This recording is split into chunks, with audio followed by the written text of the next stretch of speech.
दोस्तों नमस्कार। NCERT solution 99 पर आपका एक बार फिर स्वागत है। दोस्तों आज हम जो है पीजीटी एग्ज़ाम 2015 के दोस्तों जो है उसके सॉल्व पेपर को हल करेंगे दोस्तों। और दोस्तों ये प्रश्न पत्र जो है तो आपकी जो है आगामी परीक्षाओं के लिए बहुत ही सहायक सिद्ध होगा, लाभकारी होगा दोस्तों। प्रश्न पत्र शुरू करने से पहले दोस्तों आपसे एक छोटा सा निवेदन है कि अभी तक आप हमारे चैनल पर नए हैं तो आप हमारे चैनल को सब्सक्राइब करें और दोस्तों बेल आइकन की घंटी को दबा दें ताकि जब भी मैं वीडियो अपलोड करूं तो इसका नोटिफिकेशन आपके मोबाइल पर सबसे पहले पहुंचे। तो दोस्तों ये जो प्रश्न पत्र है जो खासकर उन विद्यार्थियों के लिए ज़्यादा लाभकारी साबित होगा जो दोस्तों प्रतियोगी जो तैयारी कर रहे हैं टीजीटी, पीजीटी, एनवीएस, केवीएस, एमपीटीटी सभी के लिए दोस्तों ये प्रश्नोत्तरी लाभकारी साबित होगी। तो दोस्तों स्टार्ट करते हैं इस प्रश्न क्रमांक 1 को। प्रश्न क्रमांक दोस्तों 1 पूछा गया है पाए महावर दैन को नायन बैठी आए फिर जात महावरी एड़ी मिड़त जाए। तो दोस्तों बताना इसमें कौन सा जो है अलंकार है। तो दोस्तों तो 4 ऑप्शन दिए, अतिशयोक्ति, भ्रांतिमान और दोस्तों संदेह और प्रतीक। तो दोस्तों इसमें जो भ्रांतिमान अलंकार है इसको आप अच्छी तरह से याद रखें। इसका निम्नलिखित में शब्दों में नपुंसक लिंग का चयन बताइए। किसमें किया है नपुंसक लिंग का? स्त्री, दारा, कलत्र और दोस्तों पत्नी। तो दोस्तों इसमें जो नपुंसक लिंग का चयन किया इसमें दारा जो है दोस्तों नपुंसक लिंग है। इसका राइट आंसर दोस्तों बी है। पीपर पात सरुस मंडोला में मन क्या है? दोस्तों पीपल का जो पत्ता है उसकी तुलना दोस्तों मन से की गई है। तो उपमेय में उपमान दोस्तों यहाँ पे उपमा जो अलंकार है दोस्तों वो है उपमा अलंकार। तो दोस्तों इसमें जो मन है मन जो है दोस्तों उपमेय है और जो पीपर है दोस्तों वो उपमान है। अद्भुत रस का स्थायी भाव क्या है? अद्भुत रस का जो स्थायी भाव होता है जुगुप्सा। दोस्तों अद्भुत रस का स्थायी होता है विस्मय और दोस्तों जुगुप्सा का अर्थ होता है घृणा। इसको आप अच्छे। इसके बाद दोस्तों गुलाम मंडी उपन्यास की लेखिका कौन है? दोस्तों अक्सर परीक्षाओं में पूछा जाता प्रश्न, ये बहुत ही महत्वपूर्ण प्रश्न है। गुलाम मंडी उपन्यास की लेखिका कौन है? तो दोस्तों गुलाम मंडी उपन्यास की लेखिका निर्मला भोराड़ी है। इसको आप अच्छी तरह से याद रखें। बसंत के 4 पर्यायवाची दिए त्रुटिपूर्ण कौन है? बसंत का जो बताना है कौन सा पर्यायवाची दोस्तों गलत है। ऋतुपति, कुसुमाकर, मधुमास और कांतार। तो दोस्तों इसका जो राइट आंसर है दोस्तों वो है डी, कांतार जो है इसमें जो है बसंत का पर्यायवाची नहीं है। विवाह अनुभव और व्यवचारी भावों के संयोग से भागों के संयोग से रस की निष्पत्ति होती है। यह कथन किसका है? दोस्तों ये कथन था हमारे भरत मुनि का। भरत मुनि ने दोस्तों नाट्यशास्त्र नामक पुस्तक लिखी थी जिसमें 36 अध्याय है और सबसे पहले दोस्तों ने रस की परिभाषा दी थी कि विवाह अनुभव और व्यवचारी भावों के संयोग से रस की क्या होती है? निष्पत्ति होती है। ये दोस्तों कथन भरत मुनि का है। दोस्तों बाद में स्थायी भाव को और जोड़ा गया। इस तरह दोस्तों रस के अंग 4 हो जाते हैं जबकि भरत मुनि के अनुसार 3 ही है। सिवा को बखानों के बखानों छत्रसाल को सिवा का अर्थ बताना क्या है? तो दोस्तों सिवा का अर्थ दोस्तों यहाँ शिवाजी से है। इसका राइट आंसर दोस्तों बी है। इसके बाद दोस्तों संकलन त्रय में कौन नहीं आता? स्थान, काल, वस्तु और कथानक। तो दोस्तों संकलन त्रय के अंतर्गत कथानक नहीं आता जबकि स्थान, वस्तु और समय आ जाता है। अष्टयाम नामक पुस्तक किसकी दिनचर्या लिखी है? दोस्तों अष्टयाम में जो है भगवान जो कृष्ण के 8 पहर के बारे में का वर्णन किया गया है, उनकी पूजा उपासना से संबंधित। वृक्ष से पत्ते निकलते हैं गिरते हैं, इसके 4 वाक्य दिए गए हैं, सही बताना है। तो दोस्तों इसका जो राइट आंसर होगा वो होगा वृक्षात पत्राणि पतंती, अर्थात वृक्ष से पत्ते गिरते हैं। इनमें से कौन सी नाट्य वृत्तियाँ के अंतर्गत नहीं आती? सात्विक, कैसिकी, आरवटी और भारती। तो दोस्तों जैसा कि पता है नाट्य वृत्तियों के अंतर्गत सात्विक नहीं आता। सात्विक ये अनुभाव है। अनुभाव में दोस्तों 4 आते हैं कि कायक, वाचिक, सात्विक और आहार। तो दोस्तों नाट्य वृत्तियों के अंतर्गत सात्विक नहीं आता है। इसको आप अच्छी तरह से याद रखें। इसके बाद दोस्तों प्रश्न क्रमांक 13 देखते हैं। 13 में क्या पूछा गया? प्रश्न क्रमांक 13 में पूछा गया है ध्यान मग्न में कौन सा समास है? दोस्तों बताना ध्यान मग्न में कौन सा समास है? अव्ययी भाव, कर्मधारय समाज, तत्पुरुष समाज या बहुब्रीहि समाज। तो दोस्तों जैसा कि पता है कि ध्यान में मग्न इसमें जो समाज होगा दोस्तों वो होगा हमारा तत्पुरुष समाज। बंध धातु के लंग लकार के प्रथम पुरुष के लिए रूपों में से गलत कौन सा है? दोस्तों बताना है बंधते, बंदेते, बंदे और बंधते थे। तो दोस्तों इसका जो राइट आंसर दोस्तों वो है बंदे, ये गलत है। स्पर्श धातु के लंग लकार के प्रथम पुरुष के लिए दिए गए में से गलत कौन सा है? दोस्तों बताना है स्पर्शश्री, स्पर्श्याव, स्पर्शथा, स्पर्शता। तो दोस्तों बताना कौन सा गलत है? तो दोस्तों इसका जो रॉन्ग आंसर वो है स्पर्शते।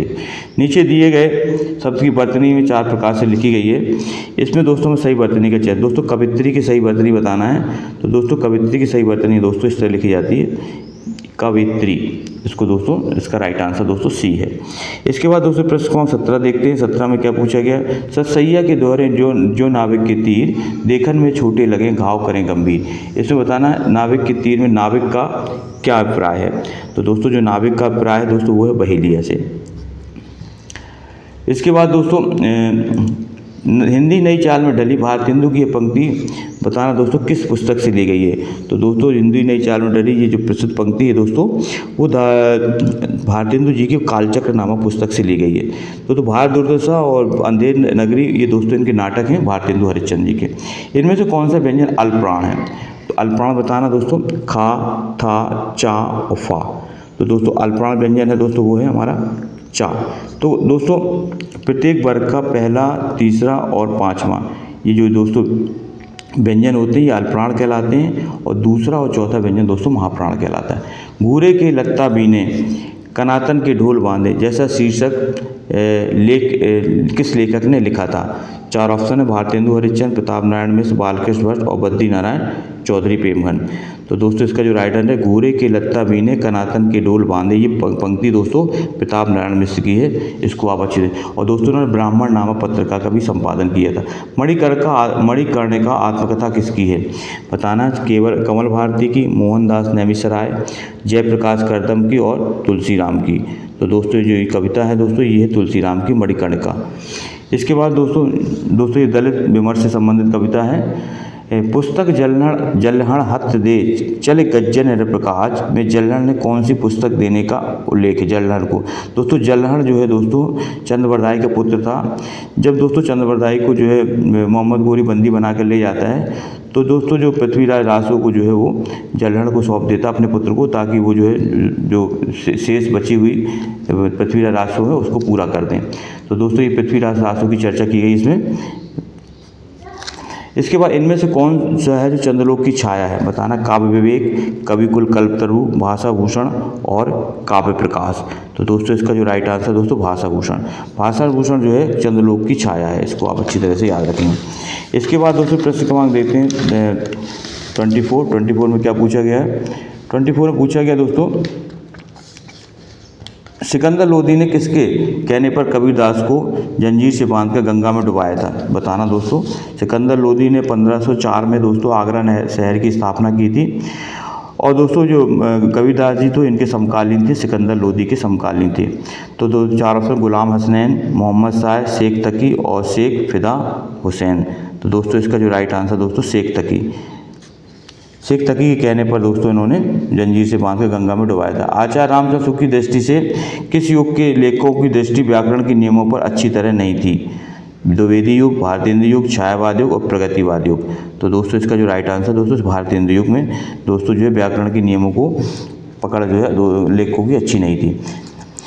इतना सुन के पात शाही जी, श्री अकबर शाही जी, आध शेर सोना नर हरदास चारण को दिया, इतने ढेर शेर सोना हो गया, रास वंचना पूरन भया, आम खास बरखास हुआ। इन पंक्तियों का संबंध बताना है। दोस्तों ये पंक्तियाँ आचार्य रामचंद्र के इतिहास ग्रंथ हिंदी साहित्य के इतिहास से ली गई हैं। तो दोस्तों बताना इन पंक्तियों का संबंध किससे पंक्तियाँ हैं, किस ग्रंथ से ली गई दोस्तों ये पंक्तियाँ हैं। तो दोस्तों ये पंक्तियाँ दो है हमारी जो है चंद्रचंद बर्मन की महिमा जो गंग कवि के द्वारा रचित रचना है, इससे दोस्तों ये पंक्तियाँ ली गई हैं।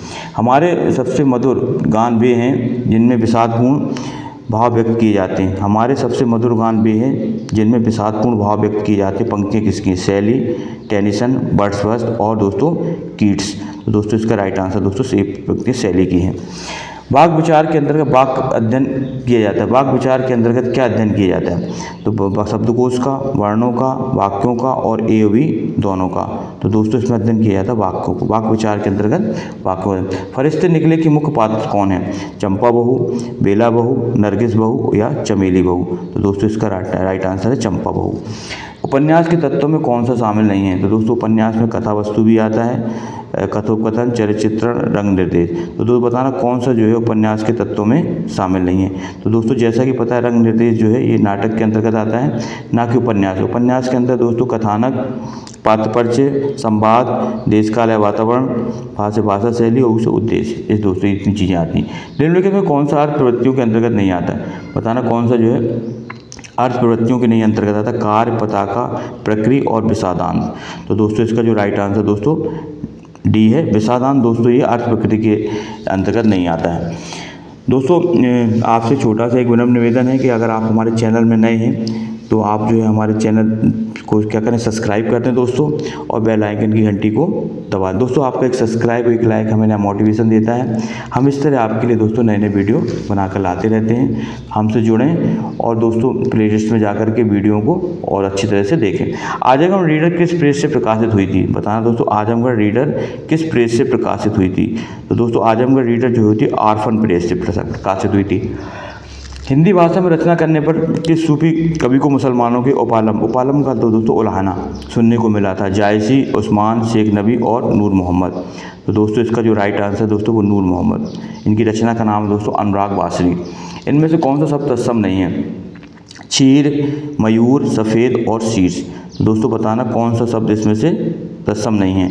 तो दोस्तों इसका पिल्ला शब्द जो है, सफ़ेद शब्द जो है इसमें जो तत्सम नहीं है। सफ़ेद का दोस्तों श्वेत होता है, इसको आप अच्छी तरह से याद रखें। निम्नलिखित शब्दों में कौन सा तत्सम है? तत्सम बताना, कुक्कर, कुत्ता, पिल्ला या कुकुर। तो दोस्तों इसमें जो तत्सम शब्द दोस्तों वो शब्द कहलाते हैं जो संस्कृत से ज्यों के त्यों लिए गए हैं, वो दोस्तों तत्सम शब्द कहलाते हैं। तो दोस्तों इसका राइट आंसर कुक्कर। कुत्ता का दोस्तों जो तत्सम होता है वो कुक्कर होता है। नीचे दिए